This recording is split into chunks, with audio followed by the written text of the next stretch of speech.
Welcome to More Than Commas, the podcast where we help you understand complex financial concepts and how to use them to your advantage.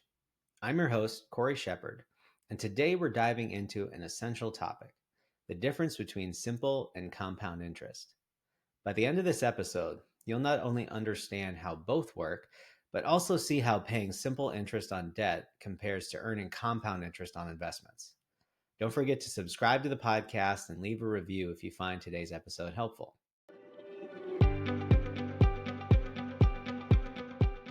Let's start with the basics.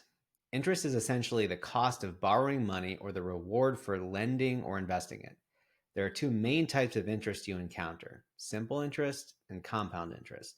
They sound similar but can have dramatically different effects on your finances. Simple interest is, simple. It's calculated only on the principal, the original amount of money you borrowed or invested. This type of interest is common with short-term loans or things like car loans. Let's break it down with a simple example. Say you borrow $10,000 with a rate of 5% over 5 years.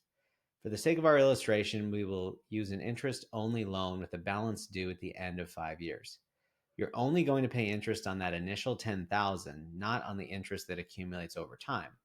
So the formula is straightforward. Principal multiplied by the interest rate multiplied by the time. In this case, $10,000 times 5% times 5 years is $2,500 in interest. In this example, you would pay $2,500 in interest over the life of the loan for a total repayment of $12,500. Now let's compare that with compound interest, which is what you really want to focus on when it comes to growing your investments.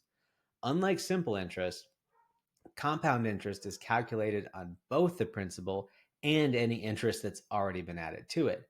This means your money earns interest not only on your initial investment, but also on the interest that has been added over time. It's like interest on top of interest. The power of compound interest comes from time. The longer you leave your money invested, the more dramatic the effects become. Let's take a $10,000 investment with a 5% interest rate compounded annually over 5 years.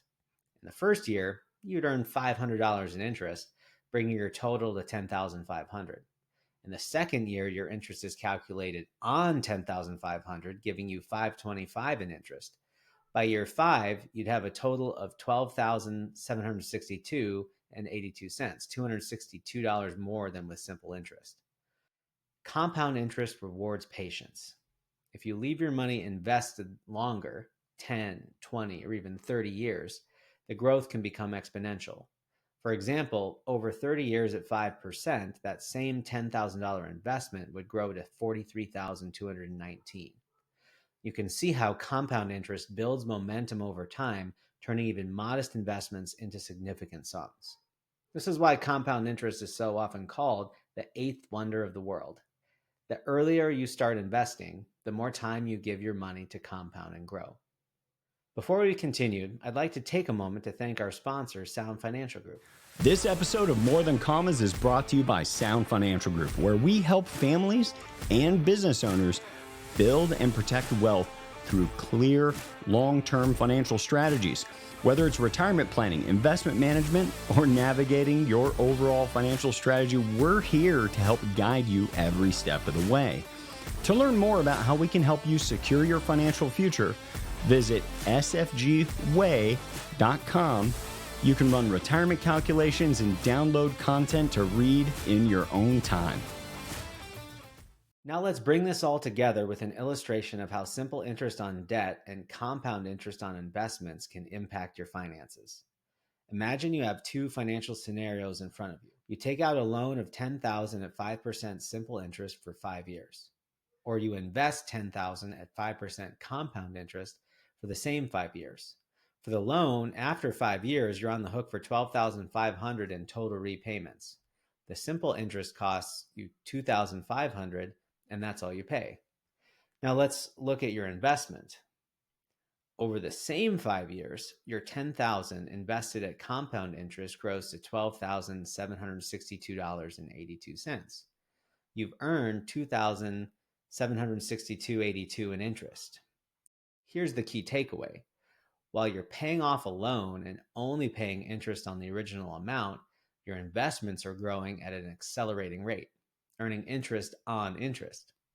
In this scenario, you've actually earned more interest on your investment than you paid on your loan. That's the power of compound interest. It not only works for you, but it helps offset the cost of simple interest on debts. This is why it's so critical to prioritize investments that offer compound interest growth, especially earlier in life. The earlier you start, the more compound interest can work in your favor. That wraps up today's episode on the difference between simple and compound interest. As we've seen, understanding how these two types of interest can work can help you make smarter financial decisions, especially when it comes to loans and investments. As a word of caution, does this mean you should go out and leverage yourself to the hilt and invest? No, it is just that so often we think that we should always pay off a debt rather than invest in a high interest rate environment. We just want you to know the answer may not be either or, but both and. With compound interest on your side, it might make sense to be investing while retiring your debt. If you enjoyed this episode, don't forget to like, subscribe, and share with someone who might benefit from learning more about interest.